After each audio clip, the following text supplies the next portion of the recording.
Good evening, everybody, and welcome to the March Tri-County Sustainability General Members Meeting. My name is Sean Mullen. I am part of the ever-expanding TCS leadership team.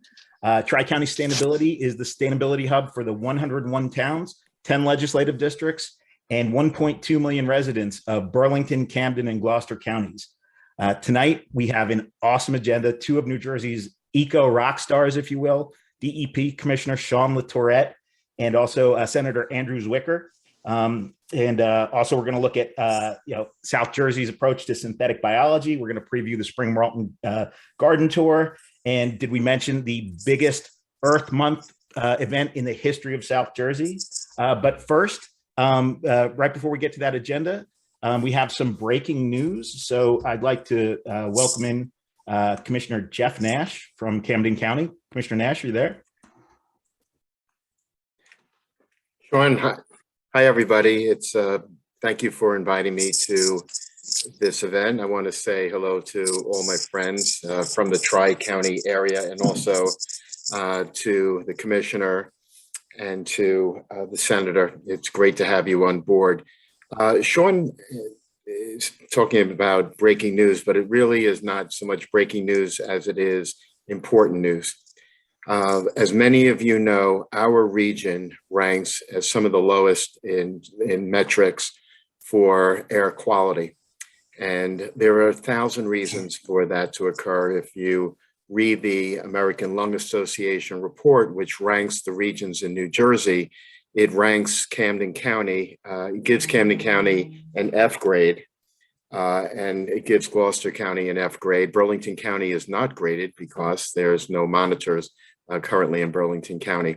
I see that Jim Jefferson is also, Jim Jefferson is a colleague of mine. He's a commissioner in Gloucester County. And I think I saw Nicole Gillespie, who is from the mayor of Morristown. So it's great to have Jim and Nicole. They have been working with us to address issues of air quality. And I think it's the first effort, a collaborative effort between the three counties to address what is a very serious problem. We took a very hard look working with Mike Duffy of Greener by Design and Adam Zellner's organization. They helped us to identify what is causing the problem. Essentially, as most of you certainly know, internal combustion engines from cars and from trucks, which line Route 95 in Philadelphia to our west, and crisscrossing with 676 in Camden City, 295, the New Jersey Turnpike, to antiquated incinerators with prevailing winds bringing all of that wonderful air quality across our borders. And that has been essentially a very disastrous result for our Tri-County region. I will have to give a shout out to DEP Commissioner, because your group has been extremely helpful in working with us to identify the problems and now to address those problems with some real solutions. And I do want to thank Sean for taking this under the umbrella of Tri-County sustainability. We're going to be working on certain measures. Essentially, we are going to address, we're going to break it down into schools, municipalities, agencies, government entities, and we will try to be a clearinghouse to identify those types of grants that will help improve the fleets, maybe EVs going to moving municipalities to the fleets. I thank the Governor Murphy and the state, which has done a great job in advancing EV technology and building the infrastructure to support a growing EV network, and to make the changes in our community that will ultimately change the air quality metrics that currently are very unfavorable. So again, I do want to thank the commissioner and the senator. Senator Zwicker has been a champion of environmental affairs in our state for many years. And Senator, thank you for all the work that you have done. We welcome you to our Tri-County region if you want to bear the air quality. But we do appreciate everything that you have done for us, and you as well, Commissioner. Thank you. Thanks, Jeff. And it's so great to hear, there's stuff that we can't control, proximity to Philly, as you said, but there's definitely things we can control. And there are so many great programs, as you mentioned, throughout the state, and programs from DEP, BPU, EDA. And you mentioned your Commissioner LaTourette's team. We've got to give a shout out to Peg Hanna and Olivia and Frank and Lewis Lim and Sharon Davis. They've been great in helping us with our discoveries thus far. And so that's actually a great point for us to segue to our first guest of tonight. So for those of you that were able to watch the pregame ceremony, if you will, we had the bios of Senator Zwicker and Commissioner LaTourette, and who better than Governor Murphy to give that wonderful introduction to Commissioner LaTourette. Obviously these guys have great bios, but we have so many people that want to get in and ask some questions, and that really care about the work that both of these two eco rock stars are doing, that we're just going to jump right into it. And so leading off tonight, we have what's been a historic first year in office on so many levels. It's our pleasure to now welcome in the 18th commissioner in the 52-year history of the New Jersey Department of Environmental Protection, Commissioner Shawn LaTourette. Commissioner LaTourette, are you there? I am. Welcome to South Jersey. Well, thank you. I appreciate that, and I look forward to a chance when I can be there physically and in person, and we can join there in 3 dimensions. But thank you for having me. I didn't get to catch all of the opening, but I did hear that the governor, probably from my nomination or at some point in the last year, although it feels like a little longer ago than that. So maybe some of you know that I went to law school in Camden. I lived in Collingswood for a few years while I was doing that, and I just adore that part of the state, and admit its environmental issues being underattended to. So what we can do to help right that ship, I'm glad to be a part of. And one of the things that I think is so important and really unique about this cabinet position is that the Commissioner of Environmental Protection has such an important obligation, a direct relationship and duty to the people of New Jersey, because our air, our land, our water, our natural and cultural resources, they don't belong to the government. They don't belong to the governor, to me, to the fine people of the DEP who work so hard every day to protect them. All of these resources belong to the people. And it's just our job to take good care of them for you. And so you certainly have my commitment to ensure that we are doing that on behalf of the entire state and all of its people. And the other thing that I noticed from the presentation, Van Halen right now, I think I'm going to adopt it as my theme song. What are we waiting for, right?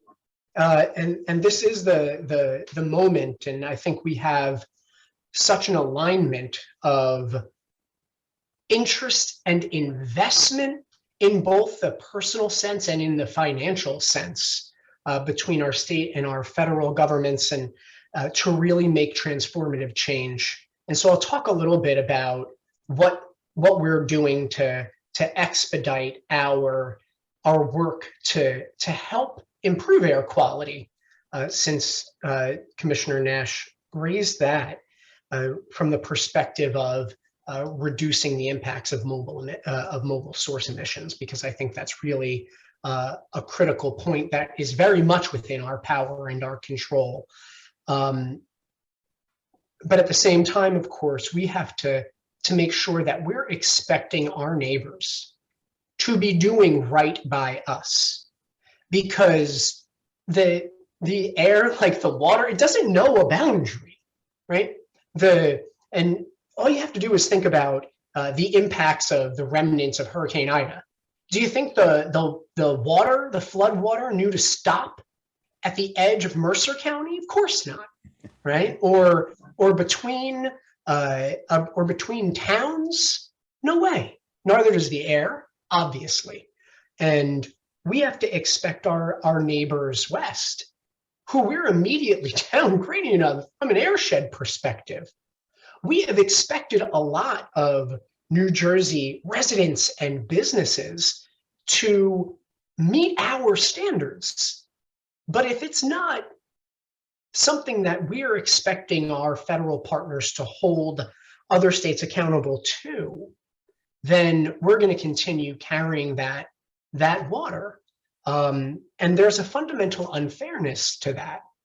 And so one of the first conversations I had with our new incoming regional administrator for EPA is how we're going to go about tackling that issue as a matter of the federal implementation plans. And our state implementation plan for air quality was rejected, which I was annoyed about. But on the other hand, the reason for doing that was related to the greater interest on the part of EPA to regionally attack this problem. So I look forward to furthering that conversation with EPA to specifically address that air quality issue. That's awesome. And it's obviously not going to do it itself. What I wanted to share with everyone here as a means of sort of giving you a sense of my approach to this work, which from a perspective of an environmental commissioner might sound a little unorthodox, but I truly believe that the work that we do together through organizations like yours at DEP, that we can best fulfill our mission of protecting the environment when we work to unite the forces of economic development and environmental improvement. And refusing to see these two things as diametrically opposed forces, that we somehow have to choose between one or the other, that's always been a false choice, and a really deeply false choice that has prevented us from making the kind of progress that our communities and our people deserve, right? New Jersey DEP, right? We're not just a regulator. We're also an investor in environmental infrastructure and in natural capital. So even our own agency, we are built to eschew that false dichotomy.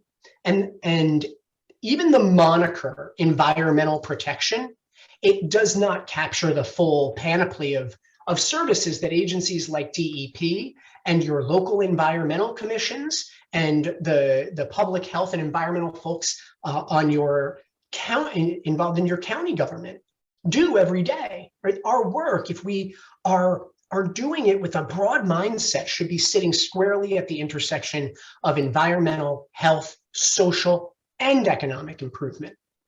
Because the truth of the matter is, as odd as it may sound coming again from DEP, we don't protect our environment just because natural beauty should be recognized and preserved.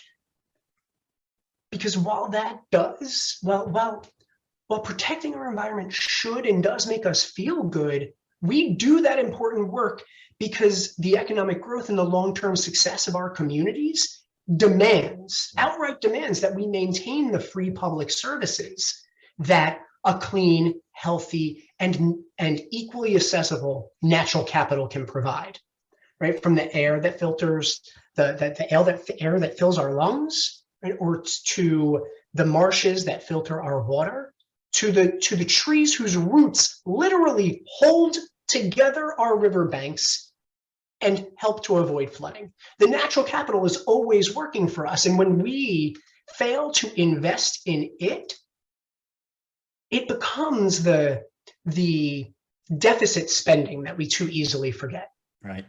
And so my view is that we should treat our environment like it's going to send us a bill, because the remnants of Hurricane Ida, which is an important distinction, that was a bill, right? Folks will say to me, well, isn't your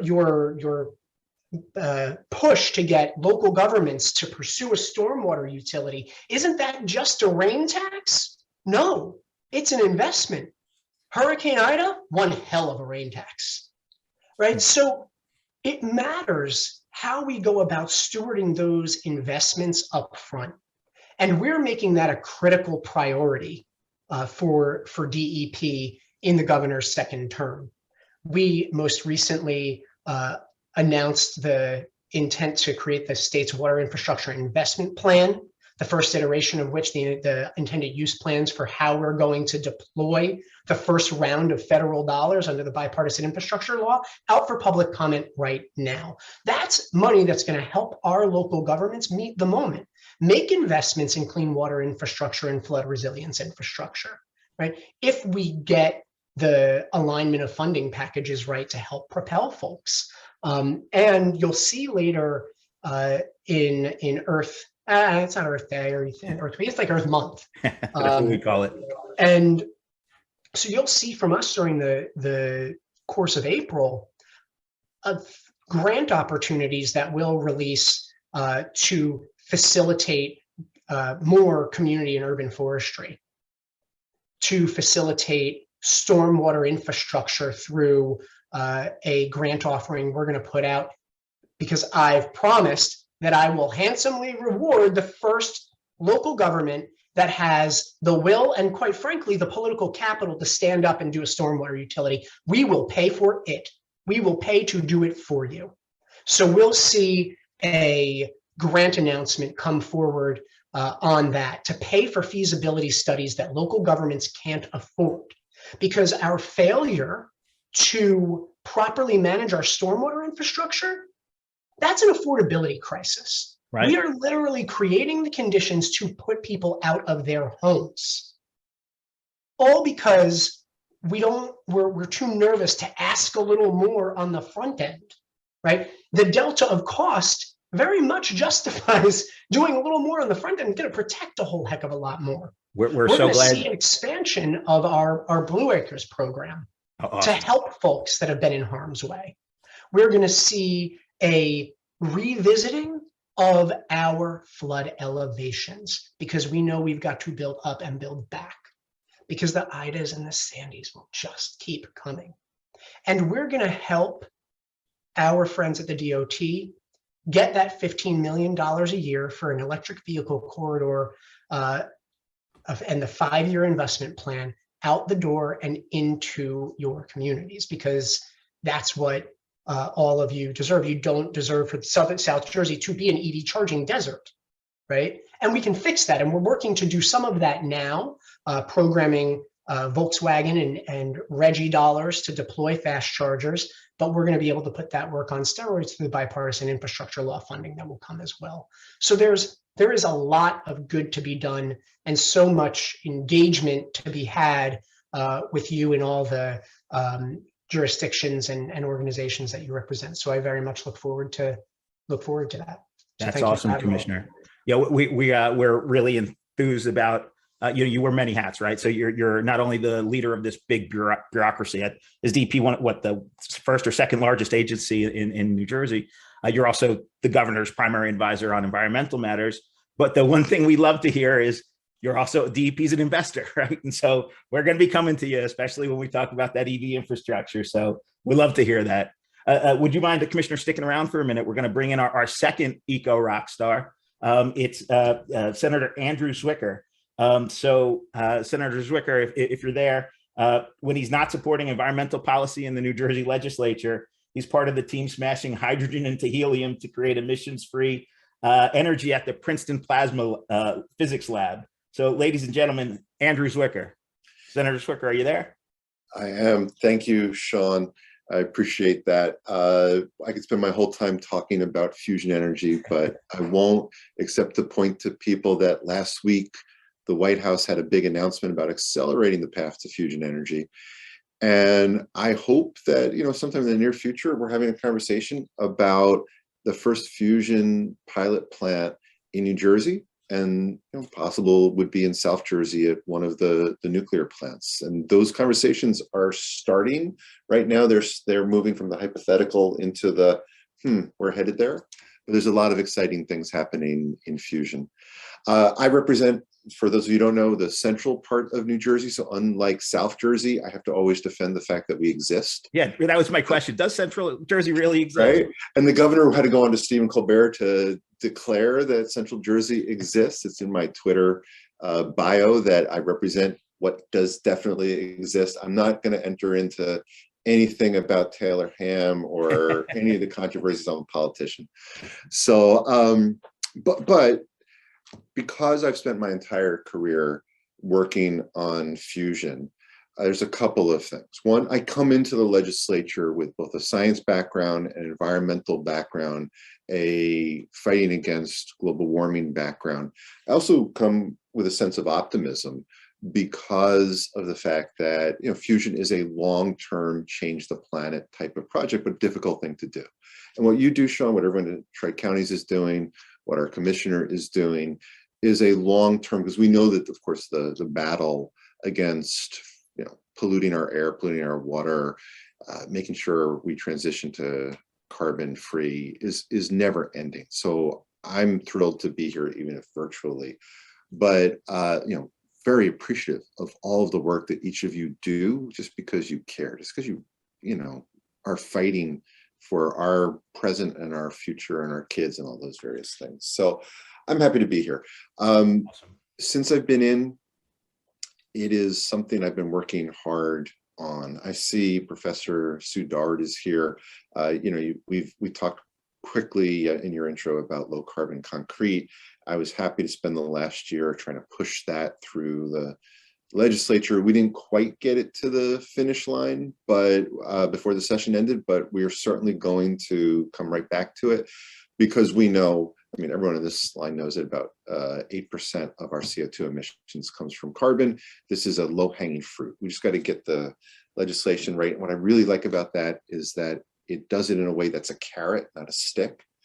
It's sort of how we approach accelerating electric vehicles, in that we look at that delta between the cost of any new technology and how can we make sure that that cost is not a barrier to those who are going to use material that is good for the environment, yet structurally can handle all the various things that we need concrete to handle. I will also say that, you know, as the commissioner was talking about it in that video, which was this, I will admit, it was a little bit of a weird mix of hardcore rock with all of the devastation that has occurred throughout our state.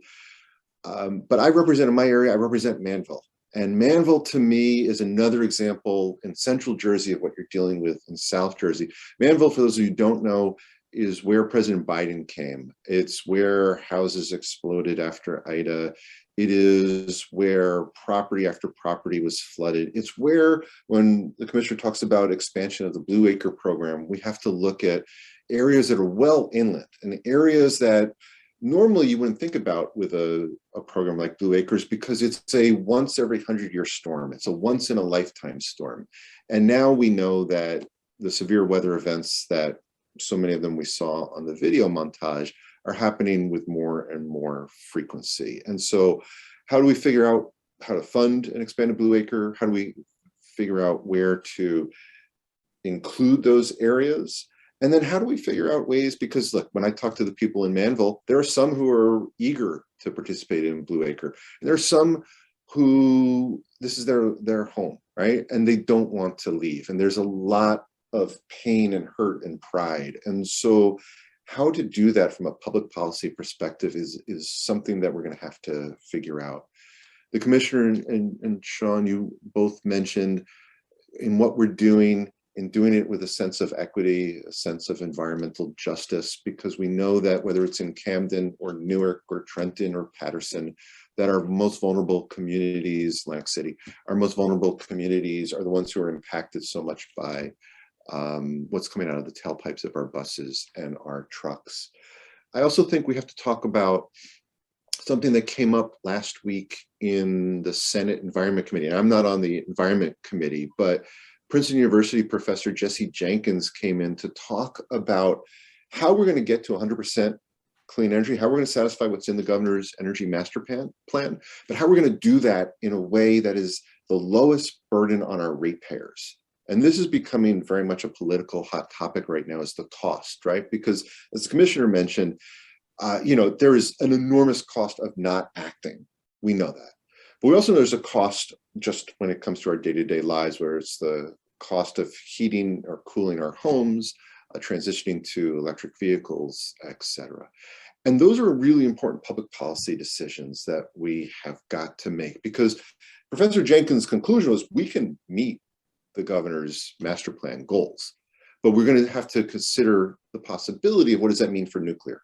What does that mean for purchasing out of state renewable energy as we build up our offshore wind, as we increase our utility scale solar, as we look at the cost of rooftop solar, right? We can get there, but it's going to take a tremendous amount of work to get there. And I can't overemphasize this enough. It's going to take each and every one of you, because it's with your advocacy that we can get these things done, because these are not easy decisions to make. How do we electrify heating? How do we get more heat pumps, electric heat pumps into homes and businesses? How do we ensure that the warehouses that are popping up everywhere, before we get to issues around permeability and sprawl, how do we also make sure that they're green? And so if we're going to build these warehouses, that we're doing so in ways that are as energy efficient as possible. These are really, really difficult questions.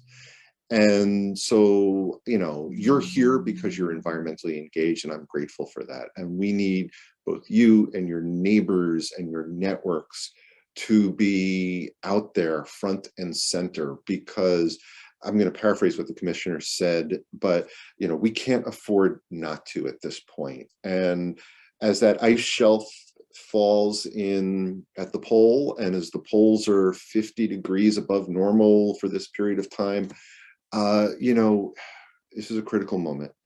And so to do so, and do so in both an environmentally sustainable way, but in an economically sustainable way, is the challenge that's in front of us. So I'm looking forward to the Q&As, and I'm very grateful to be with you tonight. Thank you, Senator Zwicker. And, I just add that, we have a lot of attorneys on the line, and God bless, we love them all. But I'm looking right at now at my colleague, Sue Dorward, who we've both been advocates of policy that you've supported. And oh my gosh, some of this stuff is pretty complicated. And when you go to a hearing and the bill sponsor is a physicist talking about really complicated scientific stuff, it's a little bit of a stress reliever. The advocates don't have to do all the homework when we have scientists out there talking about it. And the other thing, because you mentioned low carbon concrete, back to the beginning of the meeting when Commissioner Jeff Nash mentioned this air quality initiative. Procurement's a big piece of that, and your low carbon concrete bill is all about state procurement. And so as counties and municipalities and towns, as we look at air quality, procurement's going to play a big role of that. And so LECLA will probably be a big resource for us to lean on. Yeah, if I could just very quickly, we talk about procurement in lots of different ways, and we talk about ensuring that when we're procuring, we are procuring in a way that's equitable. Right? So small businesses, veteran-owned business, women-owned business, minority-owned business. What you're talking about, Shawn, right now, I think, is also how do we procure in a way that's environmentally sustainable? And low carbon concrete is one of many examples. Sure. That's awesome. So now we're going to bring Commissioner LaTourette back into the conversation. Our members are really excited to ask you fellows a couple of questions. Some ground rules for the audience. Please keep your questions brief and concise. No two-parters. Let's try to keep it 30 seconds or less. In fact, at the end of the Q&A, we're going to be awarding a prize to the person who asked the most concise question. And also, Commissioner LaTourette and Senator Zwicker, there's also a prize for whichever one of you is the most concise in your responses. So let's go first up on the list. We have from the beautiful borough of Evesham, Isla Vasalo. Isla, are you there? Yes, I'm here. Hello, Senator Zwicker. My name is Isla Vasalo. Thank you for your support and being a primary sponsor of the New Jersey Green Amendment Bill. The bill has bipartisan support with it, at my last count, 40 sponsors in the Assembly and 19 sponsors in the Senate. When is it likely this bill will come up for a public hearing, in your opinion? Tomorrow. I was just trying to satisfy the short things. So the answer is, I think we can get it done this session. We're getting close. There are some questions about the language so that we can try to mitigate the, I'm not a lawyer, right? So I'm going to show my ignorance, but lawsuits that are not necessary. There's a word for that, whatever that is that I'm spacing on right now. So we were getting close to getting a hearing for it. And then there had been some questions about, can we tighten up the language a little bit? And when we're at that point of the discussion is when I know that we're just about there. And so a couple weeks ago, we started passing back and forth some of that language. So I think we see that this year. Awesome. Thanks, Senator. Thank you. Next up, we have Cherry Hill Councilwoman Sangeeta Doshi. Sangeeta, are you there? Yeah, hi. Thanks, Shawn, for having me on, and thank you, Commissioner and Senator. I just wanted to ask, as Cherry Hill being one of the largest cities in South Jersey, how can Cherry Hill help to lead the efforts in the transitioning our region to clean energy economy? We're just starting, we're revitalizing our green team. We're working on a tree ordinance. We're working on an EV ordinance. We have a lot of things in the works. And we've been working with Commissioner Nash and Shawn on the Air Quality Committee as well. Oh, there's a lot of ways to answer that question. So to be brief, I think the one of the biggest changes that can have the greatest impact will be fleet turnover.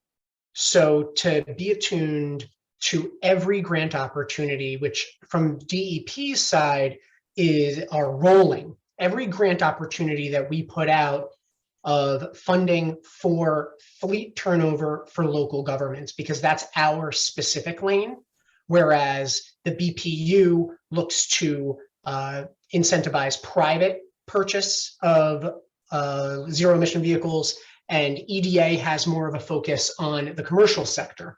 We focus on local government. And so that is one of the biggest things that you can do most immediately. Awesome. Can I just add one that is a little off topic, which is look at your zoning laws too. How can we increase density of people while, basically building up, or in other ways that are innovative, so that we're not just building over land that right now is permeable? That's something I want to see a lot of towns trying to figure out, and it's going to take some legislation, I think, to permit municipalities to do it. But I think it's another place besides what the commissioner mentioned where Cherry Hill could be innovative. Great segue, because next up is Lorraine Prince from Collingswood. And Lorraine is the person who taught me, I'm like, what's the most important town meeting to go to? Should I go to my town's green team meeting? Should I go to our, our civic association meetings? What meetings? The caucus meetings? No, go to your zoning board meetings. That's where you can make the most environmental impact. So Lorraine, are you there? I am now unmuted. Thank you. you. Hi. Yeah, Shawn, and Representative Zwicker, thank you so much for mentioning that. That is something I always say. I always wonder if I just made that up, because I noticed that myself, but I'm so glad that it's coming from your level. And in fact, my question actually is for Commissioner LaTourette, and it's got to do with the levels of how we do things. So I know all of us were so glad, Commissioner, when you said earlier that this part of Jersey has environmental issues that are underattended. And that's exactly what I wanted to ask you about. While the state has recently created some big picture very valuable opportunities to focus on stormwater, such as the ability to create stormwater utilities and the requirement to use green stormwater infrastructure for certain development, can you please speak a bit about how we can help you bring these big picture things down to a level having to do with stormwater I'm talking about now, because I know you just addressed it when it came to with air quality and the other sustainability issues. But speaking in terms of stormwater, how can we make these opportunities much more attractive to our local officials? And I ask this because TCS is made up of many individual people working at a hyper local level. So how do we translate the bigger picture down to our down to our elected officials. Okay, I'm going to think about how I can be concise here. So if I had to pick one passion out of my job, it is flood risk reduction and stormwater management, far and above, because it is the triple bottom line, right? If we better control our runoff through sound stormwater management, we are going to achieve cleaner waterways. That is one of South Jersey's environmental ailments, right? We also reduce the amount of flood water that impacts our neighbors directly. And we can save money by engineering with nature. We say green infrastructure, and folks may not understand. We basically mean digging holes in the ground and planting trees and bushes that absorb water so that you don't pay for big gray infrastructure projects that you don't need and that don't work.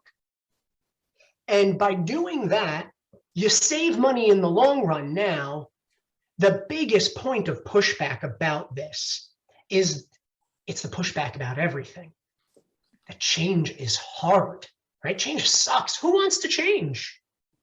And it is a change in doing business, right? Right now, you got a swath of land. You want to make some money by building some housing, and it's just easier. Cut it up, build a detention basin, throw all your water in there, problem solved, except we know that doesn't solve the problem. So the way to bring that down to get folks excited on a local level is to sell them on the cost savings and the fact that you can reduce flood risk as you do that, and then also improve water quality. That's what it really is. And I think that it will lessen the burden on municipalities that have a lot of obligations from a regulatory perspective under their permits that we issue from the federal government called MS4 permits. And because the green infrastructure needs less maintenance, right? And when you're working under constrained budgets at a local level, that is a good thing. That's great. Awesome. Thank you, Commissioner. Next up, we have Chris Marcucci from the Borough of Oakland. How you doing? I'm from the Borough of Oakland Public Works Department in Camden County, and my question is for DEP Commissioner LaTourette. Could you talk about what programs are available from the state to help us transition our municipal trucks and vehicles to electric? So I'll give you two answers. A, what's available now, and B, what's coming. So what's available now is primarily dollars that we steward from being part of the Regional Greenhouse Gas Initiative, which is it's a cap and trade program that reduces emissions from power plants and generates auction revenue. It's actually been gangbusters this year because the price of credits went up a bunch. And so we'll see greater investment in fleet turnover, as I mentioned before, for local governments in particular. Local governments can also take advantage of the loan and grant programs from the Economic Development Authority. But I can put a bunch of resource links in the chat. It's not nearly enough, right? The cost of this transition is tremendous, but every little bit matters. The fact that the government will pay the delta in cost when you replace that diesel garbage truck with an electric garbage truck, that's helpful. But the local governments still have to have that skin in the game. It's not as though the whole cost of that vehicle or that equipment is being granted. And then at the same time, we'll see new investments in electric school buses coming out of the federal government from the bipartisan infrastructure law, as well as a number of other initiatives that haven't yet clicked over. But I'll put some stuff in the chat about applying for those local government grants that are available now. That's great. Thank you, Commissioner. Next up, we have Tri-County's own Sharon Allen. Sharon, are you there? Yes, I'm here. Hello, Shawn. Yes, I'm from Tri-County, but I'm also one of the co-chairs for the Greater New Jersey Gateway Climate Reality Project chapter for New Jersey. So I'm going to actually direct this question to Senator Zwicker because I found that you are a member of the Manufacturing Caucus. With the upcoming plastic bag ban in May, are there any plans to actually produce reusable bags in New Jersey to produce sustainable jobs, you know, to go toward economic development? I think I went for my question, Shawn. What was the last thing you said? I'm sorry. You said, and then you, are there any I'm sorry. plans? Yes, I'll repeat that again. Yeah. Since you are a member of the Manufacturing Caucus in New Jersey, are there any plans to actually produce any of the reusable bags in New Jersey in light of the upcoming plastic bag ban? You know, of course, and my thought is to avoid importing from, you know, China and places where the materials may not be as environmentally friendly, or, you know, sometimes things come from other countries that may have toxic chemicals in it. Got it. Okay. So Yes. two parts to that, right? One is there's some very specific pieces, and I don't have it in front of me right now, to ensure that the bags that are going to be allowable are genuinely environmentally friendly. Right? Yes. That's the first part. So there was long discussions about what does a reusable bag, what is it made of? What content is in there that's recyclable? The various things that will ideally, if it works, and it should, not lead to what you're referring to, where you have something that is actually unknown, but not healthy for the environment. In terms of the first part of the question, the short answer is yes, we don't have policies in place to incentivize that right now, but there are New Jersey companies that are currently manufacturing that are looking to do so right now. And they're part of a group of New Jersey manufacturing companies looking not just around reusable bags, but what is advanced manufacturing looking like, and how can we return New Jersey into a manufacturing state? You know, many of you have seen the bridge slogan in Trenton on the way in that says, you know, Trenton makes, the world takes. And that's because Trenton, as I see the nodding heads, you know, used to be a manufacturing center. New Jersey used to be a manufacturing center. So I've been touring around various parts of New Jersey, talking to manufacturers about next step. So it's plastic bags. It's manufacturing that includes 3D processing. It's manufacturing that includes very thin films and things that our workforce has. And the last thing I'll add to that, because I realize I'm violating the debrief part of it, is to do so, we also need to make sure we have the workforce in place for this advanced manufacturing. And so I have been part of a program to create new types of apprenticeship programs that go beyond just the traditional ones, specifically for advanced manufacturing right now. And I think that's a bunch of, all that together is what we have to get to. That's awesome. Okay, next up, we have Patrick McDermott from Monroe Township in Gloucester County. Patrick? Yes, hello. So this question could go to either Senator Zwicker or Commissioner LaTourette. I know you've both spoken about the need for building electrification and getting away from fossil fuels for heating our buildings. I would be interested to hear, you know, what is happening on the pathway to get there, and is it going to be accelerating in the near future? Commissioner, you want to go first? I can follow up. The first part of that, the path to. The path to, you know, accelerating the need for electrifying our heating systems, electrification of our buildings. So one of the things that we are trying to reckon with, two parts. The first is, as we move forward in electrification of both vehicles and buildings, that we've got to make sure that we are pacing those changes in a way that is not going to cause what we call leakage with respect to our carbon emissions and our ability to achieve clean energy endpoints, right? So the idea that as we bring in more renewable energy, and are we so far ahead in electrification that we are causing the triggering of those dirty plants in Pennsylvania that also harm our air quality, to put it crudely, right?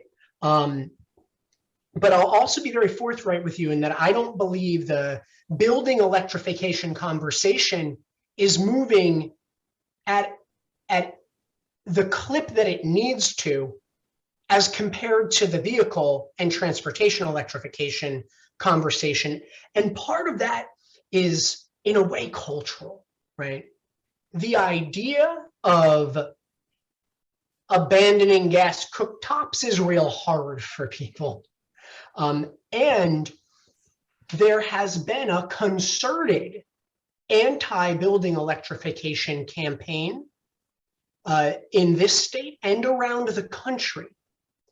And so there is a lot of fear that is being sown among the public that somehow the switch in buildings is so disastrously expensive to have worked a bill in our legislature to not put forward any mandates, right? That's all genesis of this nationwide campaign that's built on falsehoods, right? So we've got this big, and I say that not to cast aspersions, but to remark upon the big job that we have to do in making sure that we're talking to everyone and not just ourselves.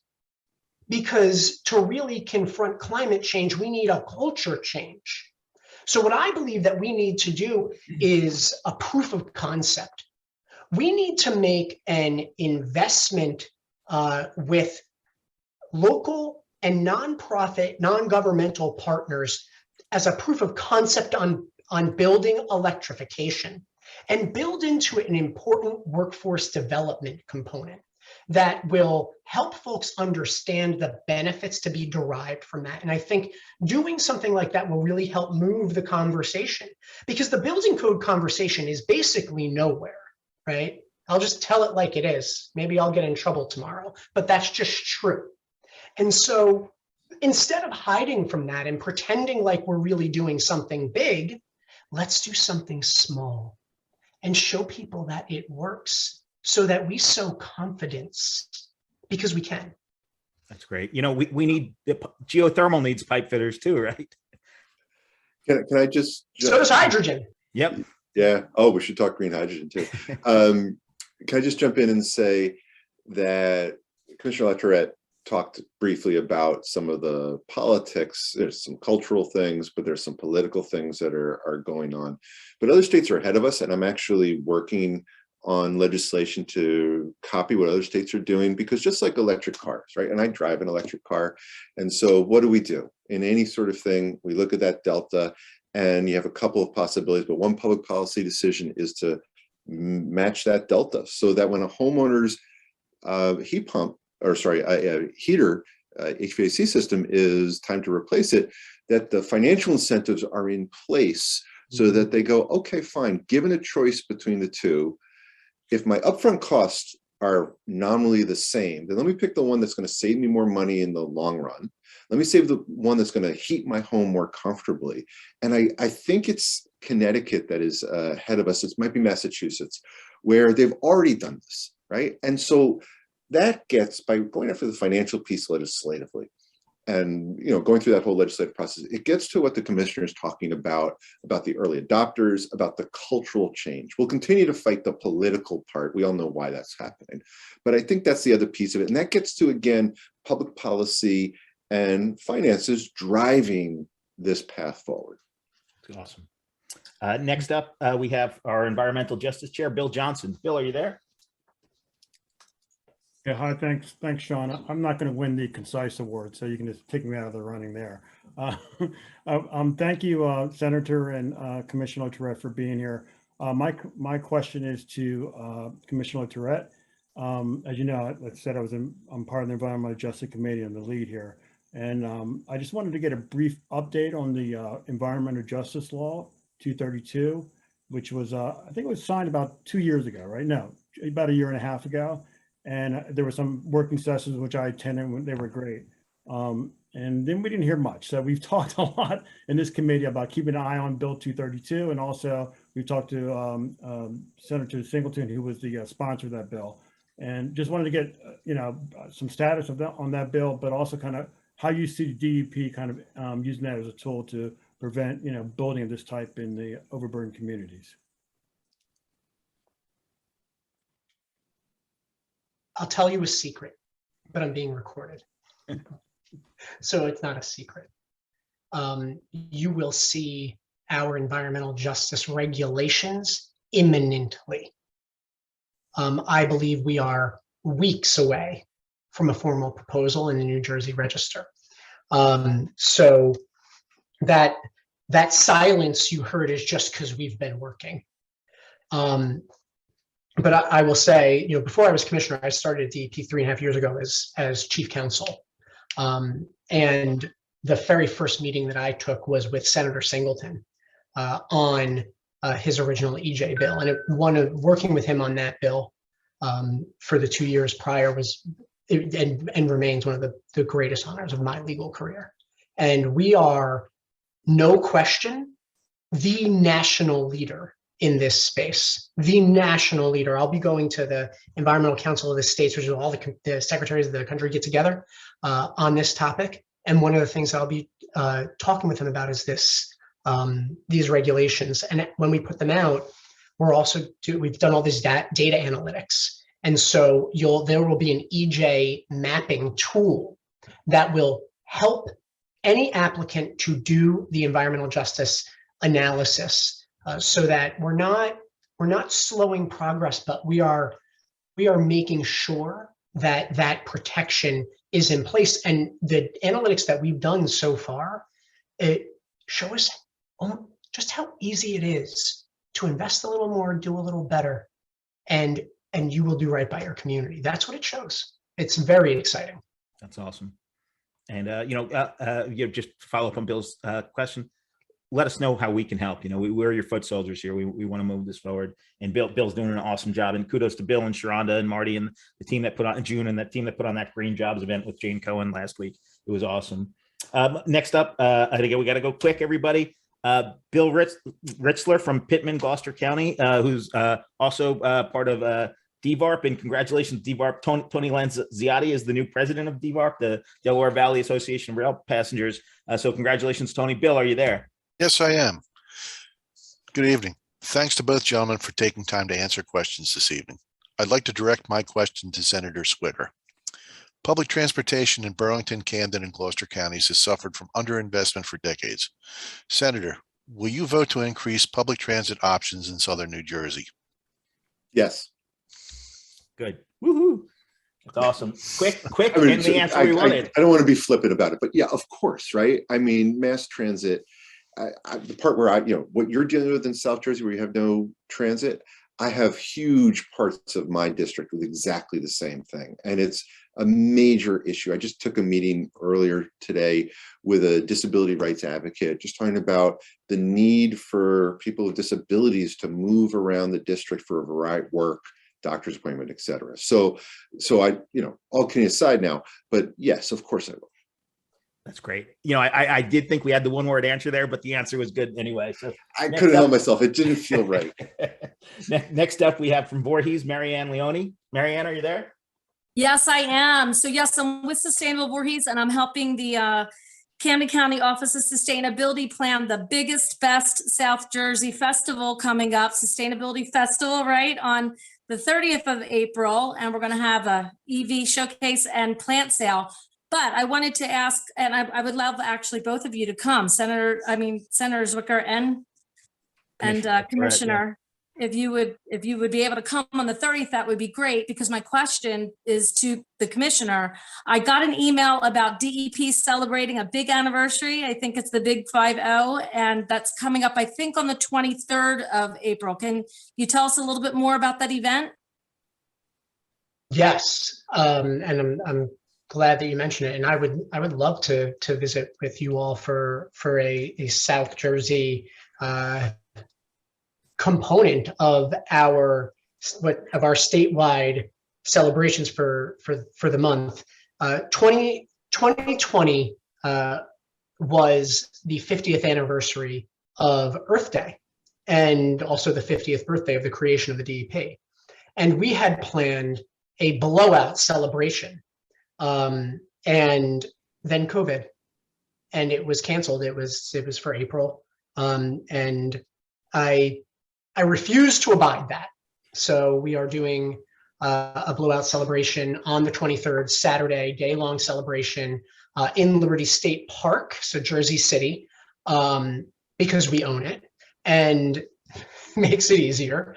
And so we'll have games and music and food, family fun, exhibitors from different renewable companies and EV companies and environmental organizations, a way for young people to connect with environmental careers, for example. So by all means, the invitation is broad. That's awesome. Thank you, Commissioner. Next up, we have from the Tri-County Recycling Committee, Jeremiah Williams. Jeremiah, are you there?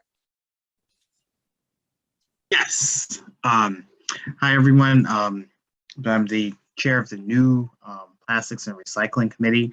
I actually have a question for both Commissioner LaTourette and also one for Senator Zwicker. I'll start with the Commissioner first, and it'll go as follows. I did read the article about the grant that you were able to get for the municipalities as far as reducing their waste and the incentives regards to that.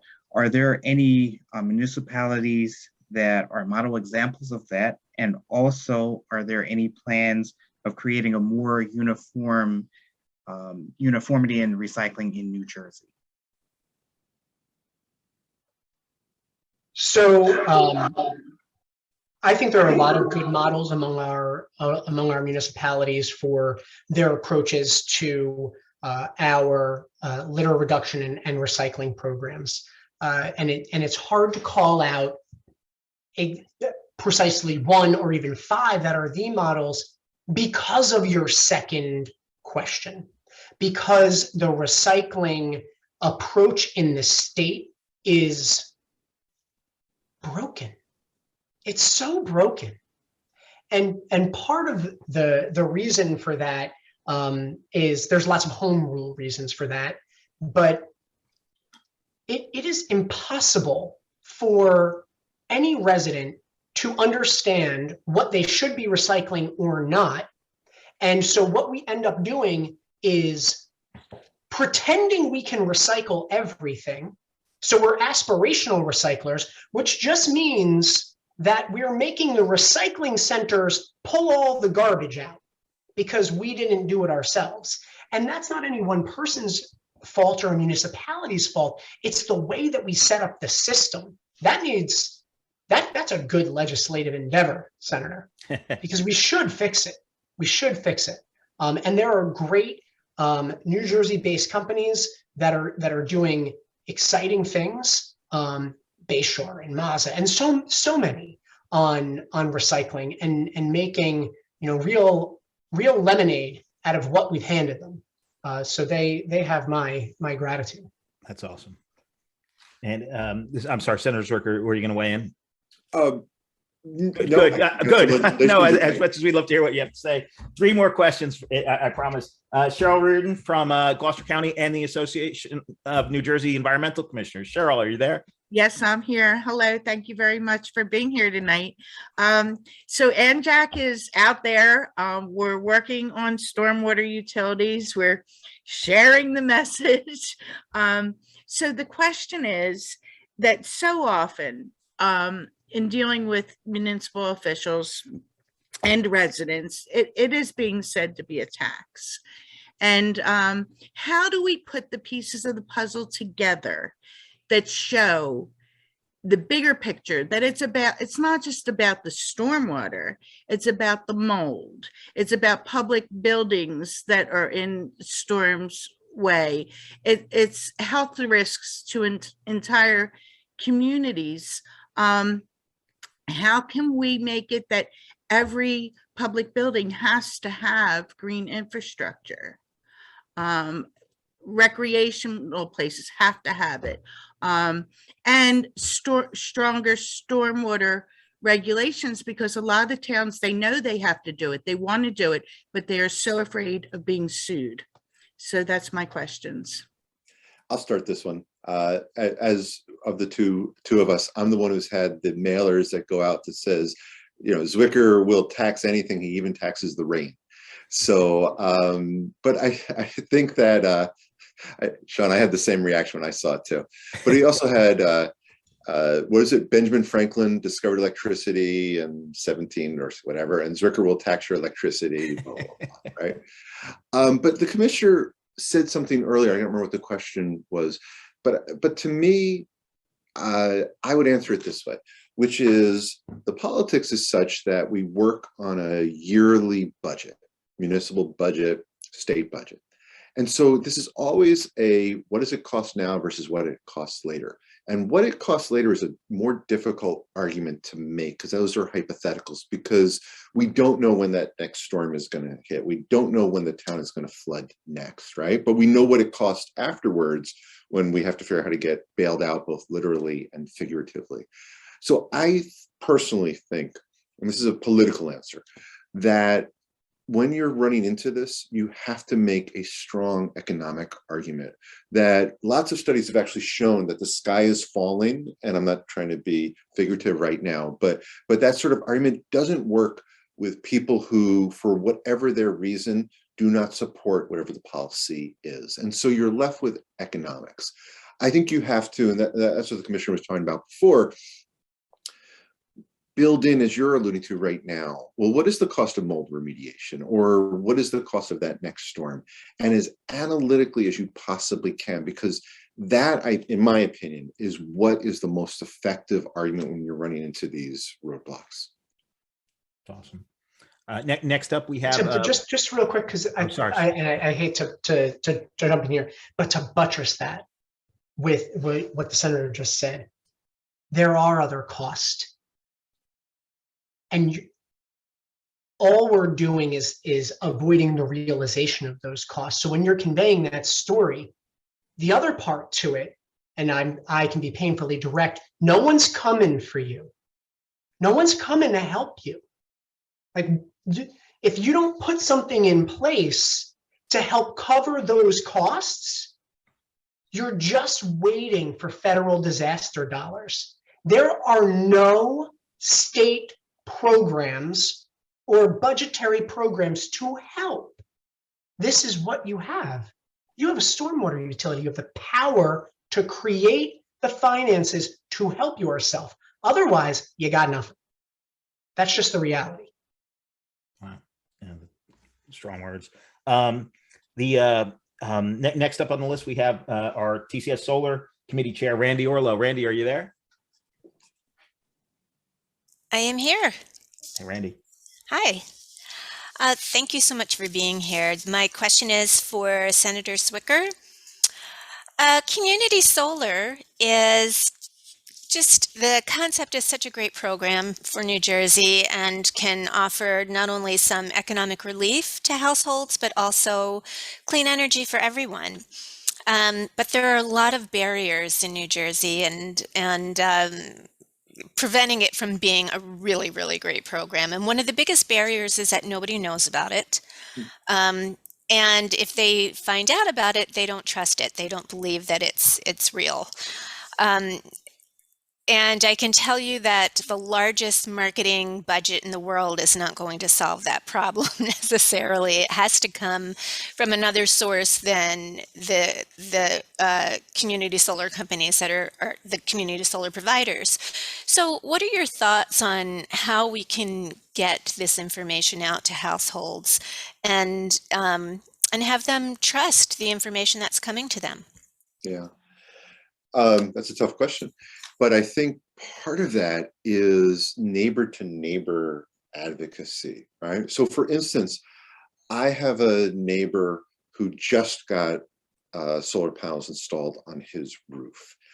And we're talking, right? We're walking our dogs and we're talking. And what is missing from this, I said to him, what's your return on investment? When are you going to get your money back? You know, all those various things. Part of it was he did it from a philanthropic perspective, right? And he didn't have necessarily the tool set to be able to say to me, oh, okay, I can tell you exactly when I'm going to get the money back, how much money I'm going to make, why this is a good investment. So part of this, before you get to the education, is making sure the tools are in place. The next part, though, is for him at the next neighborhood block party to say, hey, guess what? My utility bill is going down by blank. You know, yeah, I had to put this up, but these programs were available for me to help pay for that upfront cost. And now here we go. So I think it is that neighbor to neighbor type of thing, because I agree with you. Whether the commissioner does something from a DEP perspective, the state does something, we're bombarded with messaging and, you know, also, oh, that's a government program. That's never going to work, right? So we trust our neighbors more than we trust our government officials, I should know. And I think that is the solution. So how do we create these grassroots neighbor to neighbor education programs? Maybe the state incentivizes that as opposed to takes on the advertising part of it. That's awesome. Well, we should also, you know, just while we're talking about community solar, we want to congratulate our friends at Solar Landscape. They went live this week with their final year one community solar deployment in Pennsauken. And now I think that, you know, they're one company, they're generating more than electricity for more than 3,000 households in New Jersey. So props to them. Next up from Merchantville, we have our buddy, Dorothy Murray Foley. Dorothy, are you there? Yes, thanks, Sean. Thank you so much for being here. Since I'm last, I'm going to try and be. There's one more after you. Oh, okay. Second to last. I'll try and be quick. So thanks for being here. My question is to Commissioner LaTourette. And my question is, how can we harness all of this power that we have here? I'm the leader of the Green Team in Merchantville. I know there's a lot of Green Team members here. We all have your back. We all want to help you spur the change that you say is so hard.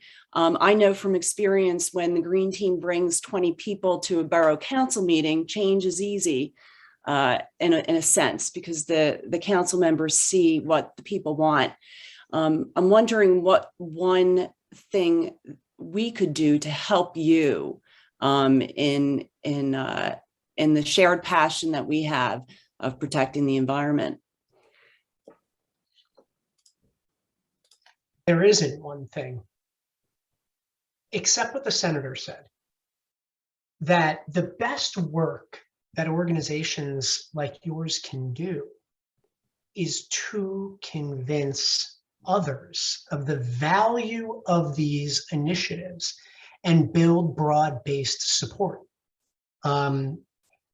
Whether that is helping your neighbors to understand the availability of a government program, or to demystify something that's complicated. Because I can say New Jersey has a risk of sea level rise 2 times greater than most other places on the planet until I'm blue in the face. There's some people who will never hear me, but they will hear you. That's great to hear. Yeah, Thank you. That's awesome. Okay, so last question. It's our own Tri-County Sustainability Nobel Prize nominee, Mr. David Steinberg. David, are you there? I am here, yes. Thank you for the introduction, Sean. I do have a question for Commissioner LaTourette, and if the senator would like to chime in, that's also okay as well. For the last year and a half, I've been talking to municipalities concerning the liquefied natural gas plant. And so far, we have many, many municipalities, civic groups, et cetera, who have signed on against it. A year ago, Governor Murphy said that he will do anything in his power to be able to stop it. What I'd like to know is, can you give me a quick rundown of what the Department of Environmental Protection is doing to slow down or stop this project? I cannot do that because I'm not involved in it, I can certainly get you someone who is, so that you can understand from our perspective what we regulate or not relative to that.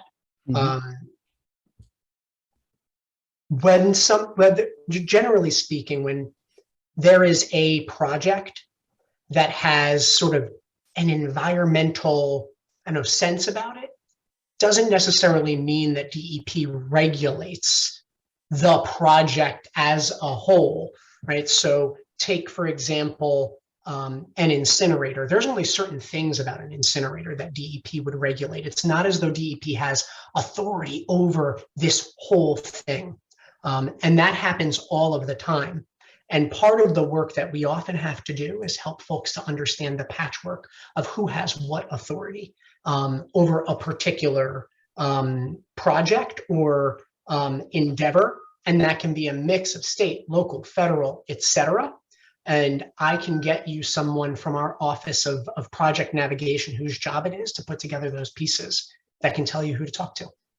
That's great. Thank you so much, Commissioner. And we're gonna have to cut things off there. For those of you waiting in the queue, submit your questions to the TCS Discord, and we'll get them to Commissioner LaTourette and Senator Zwicker's offices, respectively.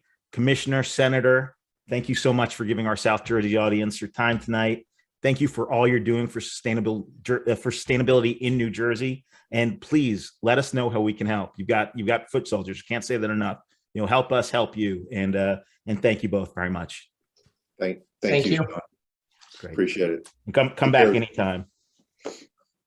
Okay, so all right, we went a little over with the Q&A, as we're known to do from time to time. So our apologies to our next set of speakers. We're going to turn things over now to our TCS Policy Chair, Isla Vasalo, who's going to continue the conversation about sustainability and science here in New Jersey. Isla, are you there? Yep, I'm here. I'd like to welcome our next presenter, Leon Alcock. Leon will be providing us with an introduction to synthetic biology and its application as another solution to a more sustainable future. Leon?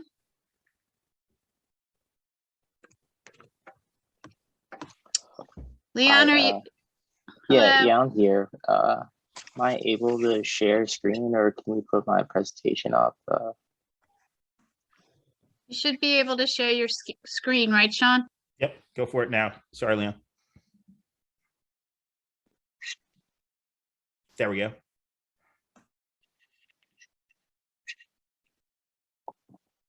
So I'm here to talk about synthetic biology. So an introduction to me, I got my bachelor's in applied molecular biology and biotechnology from the University of Delaware. We were actually the first graduating class from this program. Basically, it equipped us with hard technical lab skills in order to prepare us for a full year internship for our senior years. After that, I got my master's in biotech entrepreneurship and enterprise from Johns Hopkins. Mainly, I was motivated to learn more about how we could actually get our technologies and research from the lab to actually affecting people's lives. And after gaining that exposure to the more commercial aspects, it prompted me to apply to, and then I ended up getting a public policy fellowship with Ginkgo Bioworks. And during that, I research strategies for biotech companies or SB companies to have a better community impact as they grow. And currently, I'm research assistant with Interius Biotherapeutics, which is working on an advanced cancer therapeutic. So what is synthetic biology? Basically, synthetic biology, or SB, is the application of engineering principles to biological systems. As you can see from the graph on the slide, the cost to read and write DNA has dramatically decreased over the years. And this has enabled us to convert biology into technology. And to compare to computing, it's very similar to the punch card era of computing, which would be like approximately like the 70s or like the 80s. So for some examples, to go back to Ginkgo Bioworks as an example, they're really like the prototypical SB company. They encompass every sector. Basically, they partner with other companies to help create custom organisms to help produce whatever they're making. So some of their related parties are Alonia, which is developing solutions to waste.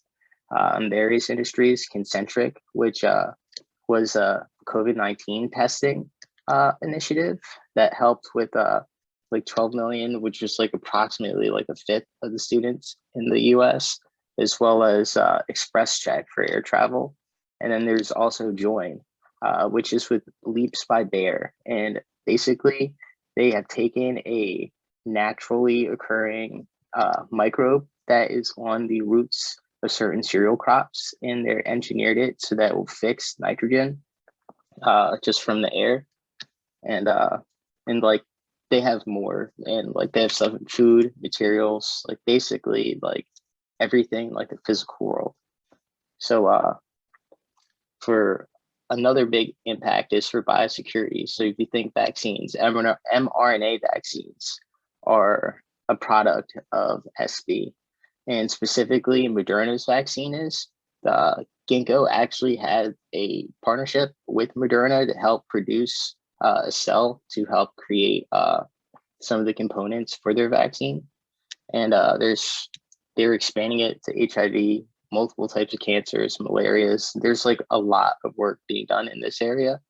And then another one that I think is really important is wastewater analytics. And the BioBot Analytics is the main company. They basically, when you are infected with a virus for COVID-19, there will be copies of the like DNA or RNA that is expelled in your waste. And you can tell from analyzing that water, and it will give you a better indication of the spread throughout the population in comparison to looking via cases or like hospitalizations, which are all lagging indicators. And it's used for COVID-19 right now, but since they built out this like technology, it can be expanded to multiple different disease types as well as environmental pollutions. Basically anything that there would be like nucleic acids involved. So you can think like algal stuff or like different types of bacteria. Somewhere something's not where it's supposed to be, that you can tell with wastewater analytics. For conservation, this part can get kind of controversial since it's more of letting stuff out into the world. So yeah, Colossal, so that was created in partnership with this nonprofit Revive and Restore, which these two organizations are really pushing to try to bring the extinction and develop it as a like feasible technology. So right now, the idea with these woolly mammoths is in partnership with a plot of land in Siberia called Pliocene Park. And the idea is as the climate changes, the environment there will more accurately represent the climates that mammoths existed in. And the idea is bringing them back. They could be a keystone to help regenerate forests in those areas. Another one is gene drives. You can actually learn more about this through a documentary on Netflix called Unnatural Selection, where there's a professor at MIT, Kevin Esvelt, in the Engineering Evolution Lab in the MIT Media Lab, and he is in the doc. They like describes various different use cases. Some of these are like they would do the gene drive and make all the mosquitoes, like male mosquitoes, sterile in order to like wipe out the population in a specific region. And they've also considered trying this out to control other species like rodents on the islands where they're like invasive and killing off the native populations, like en masse. So there's also another use is to help species adapt to the changing climate, or invasive species such as the American chestnut, where there's several projects to introduce resistance to blight.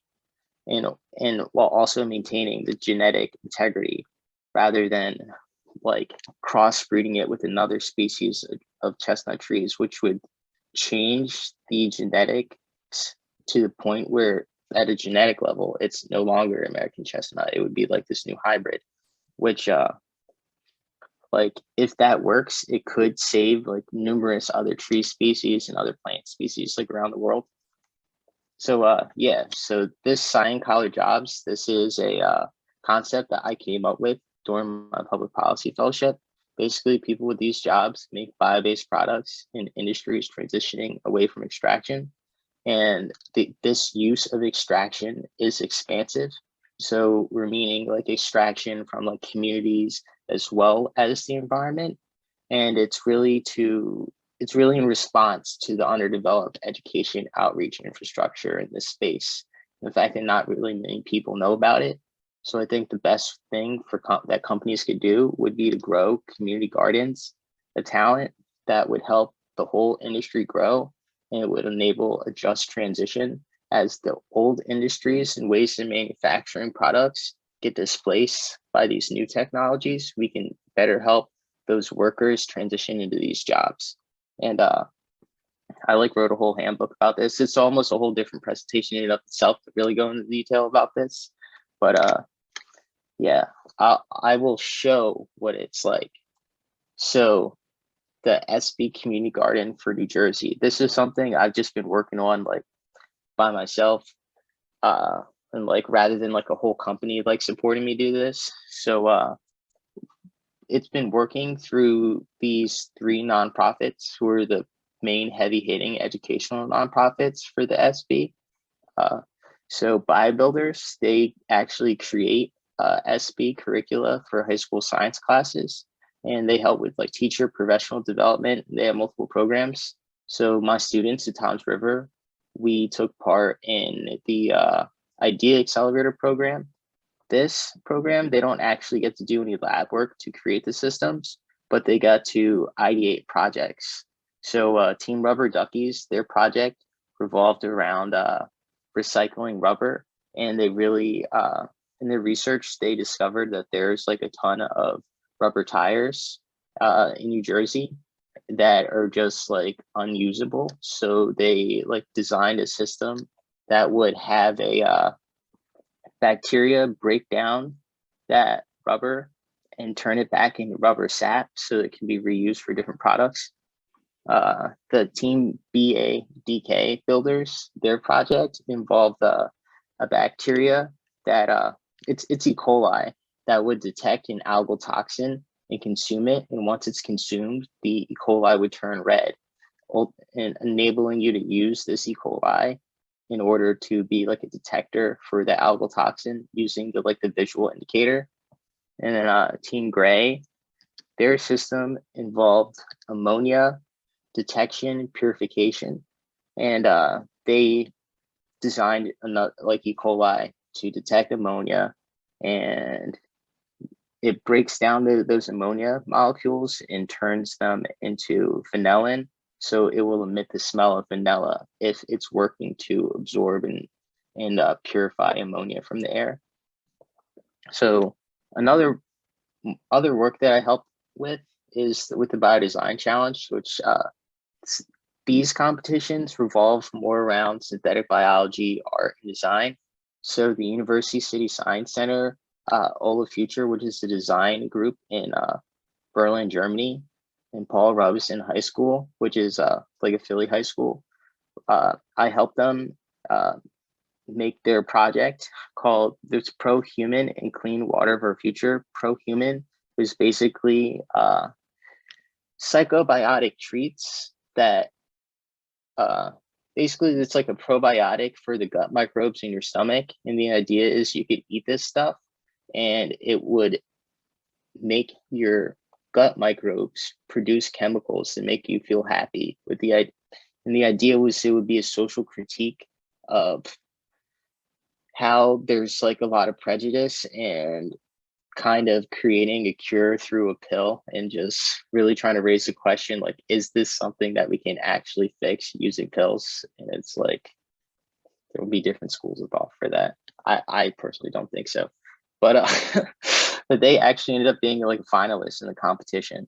The other one, Clean Water for Future, their project revolved around a speculative nonprofit that would send packages of engineered cyanobacteria that could be used to clean out heavy metals and other pollutants from contaminated water. And then there would be like another like kit of the bacteria to help clean out that bacteria so you could finally get clean water after the 2-step treatment. And they went so far as to design educational programs and custom built photo bioreactors, which are basically just like light reactors to farm the bacteria. Yeah, so those two previous things were both they just design the project but don't actually do the full work to create the organisms and like their ideas. But this one, the International Genetically Engineered Machine Competition, they actually do get to go and design these things and build it like with their hands. So it's actually like the premier synthetic biology competition, and there's startups every year. So it's been around for like 15 years, and there's like approximately 10 startups every year. Ginkgo Bioworks was one of them, and they went public like last year. I would say all of these, so all the founders helped start this competition when they were grad students, and 20 years later, their project ended up being like a multi-billion-dollar company. So there's like huge prospect for the students that take part in this competition. So right now we are working with 2 community biolabs, one being GenSpace in Brooklyn, the other one being the Baltimore Underground Science Base, Bugs, and then Tom's River. It's just like the 3 students and then me. We don't really have like a lab or anything besides the school. But yeah, we're currently brainstorming for our projects, and it's going to be up to the students, but I'm really pushing for like a One Health focused project so we can really tackle like environmental, social, and like economic growth and development with this work. And yeah, that's all I had.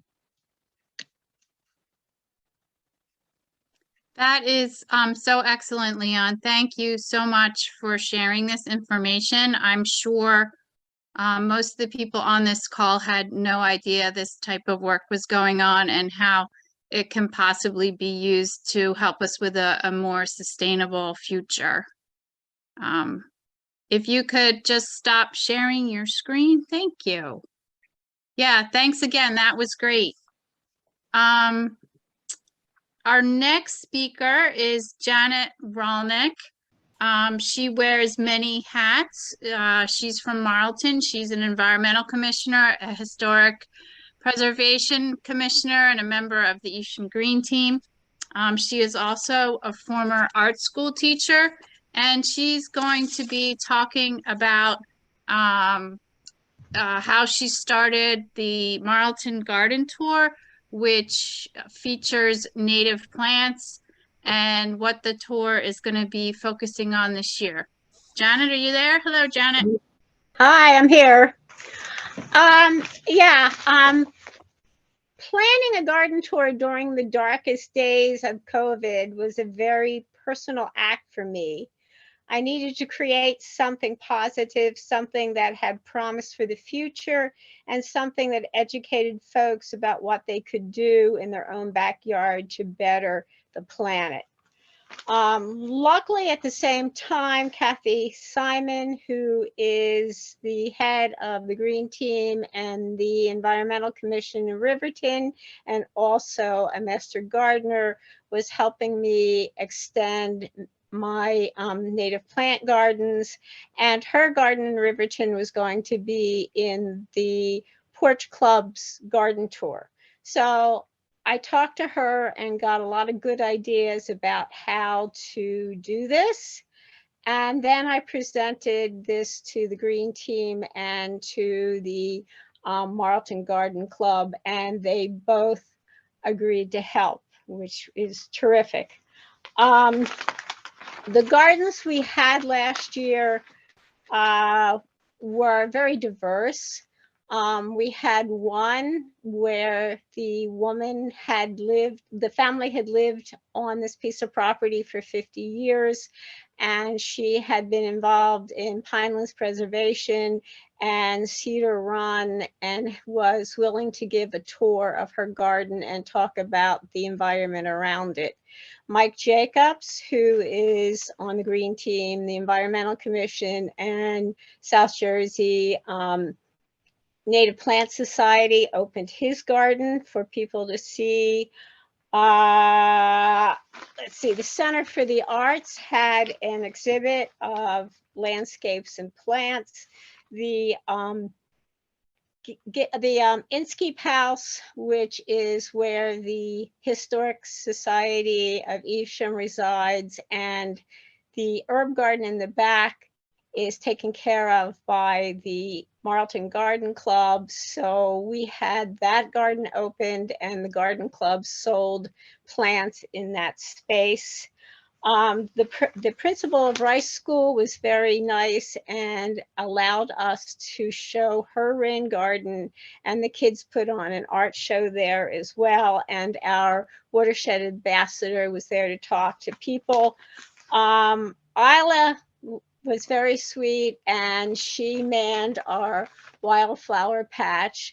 I think that leaves me and Kathy and a representative from Xerces and I led the tour of my garden and answered questions. So that was last year's tour. Did I forget anything?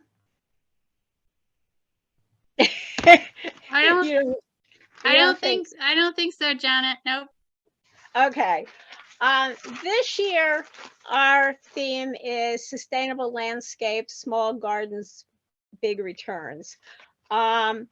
I based it on Doug Ptolemy's concept of every garden can be a national park, and that it can be an important part of the ecosystem around it, no matter how small. We picked mostly small gardens. Two of them are more mature.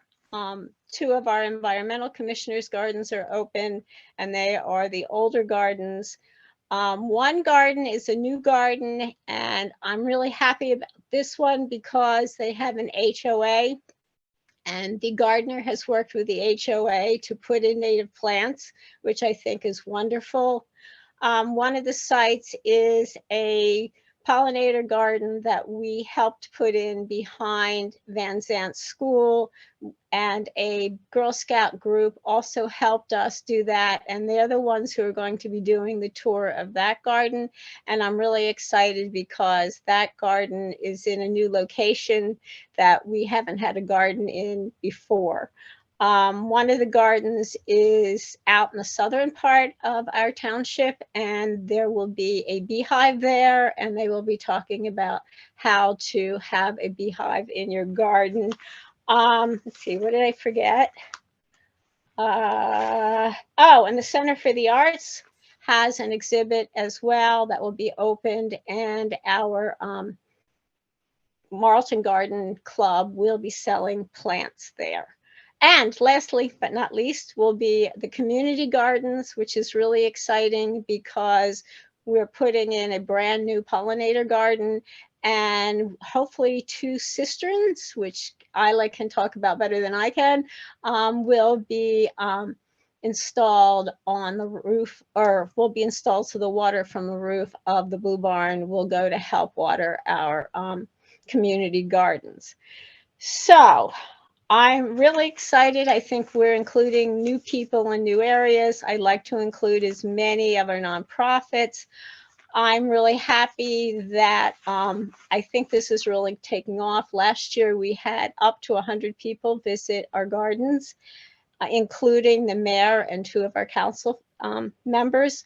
And I'm really hoping that we get more attendance. And I hope all of you can come and see and join us. Because in my mind, if you can put your hand in the earth and do something that can help the environment around you, it really is the beginning of accepting and backing all the other things that we stand for. Thank you, Awesome. Janet. Very well said. That is awesome. Thank you.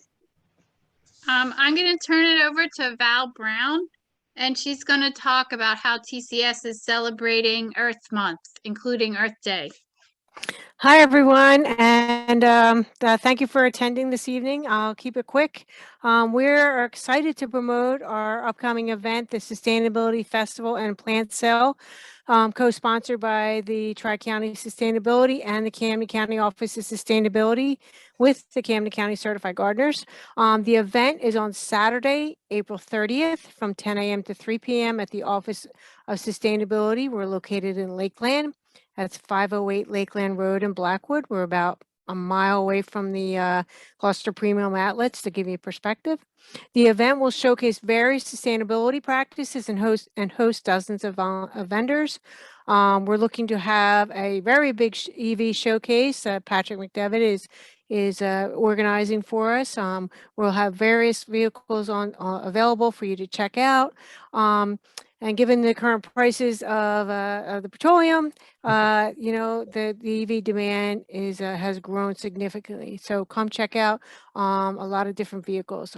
These are vehicles that are owned by private citizens, just showcasing them to everyone. So there's no pressure from any dealers. We will be having a ribbon cutting for a brand new sustainability center. It's really an awesome building. We have a big classroom area. We have a commercial grade kitchen. We have a farmer's market area. So really, really awesome building. Our partners of Sustainable Jersey will be there giving a little presentation. We will also be having an air quality in South Jersey panel. We've talked a lot about air quality this evening, and Commissioner Nash spoke about that. We'll also be having the Glassboro Camden rail line and PACO presentation. So that will be a really interesting topic. We will have thousands, and I'm not exaggerating when I say thousands of plants for sale with annuals, perennials, veggies, herbs, all grown by the Camden County Certified Gardeners. I was just in the greenhouse today, and they're just beautiful, gorgeous plants in there. It's a really great plant sale. So come get your plants for Mother's Day, right? We will also be giving out free tree saplings. We will have the tool library. Camden County has a tool library. Well, that will be open. We'll also have our bike share program available. We're also looking to have some local wineries available because we do have a 1-acre vineyard on our parcel. We'll also be having kids activities. We'll have some inflatables, fence painting, and airbrush tattoos, along with a petting zoo. We'll have DJs, so having great music throughout the event. Food trucks and American Water will be there with the water buffalo, and many, many exhibitors and vendors. So this is a rain or shine event. So hope everyone can join us. Thanks, Isla.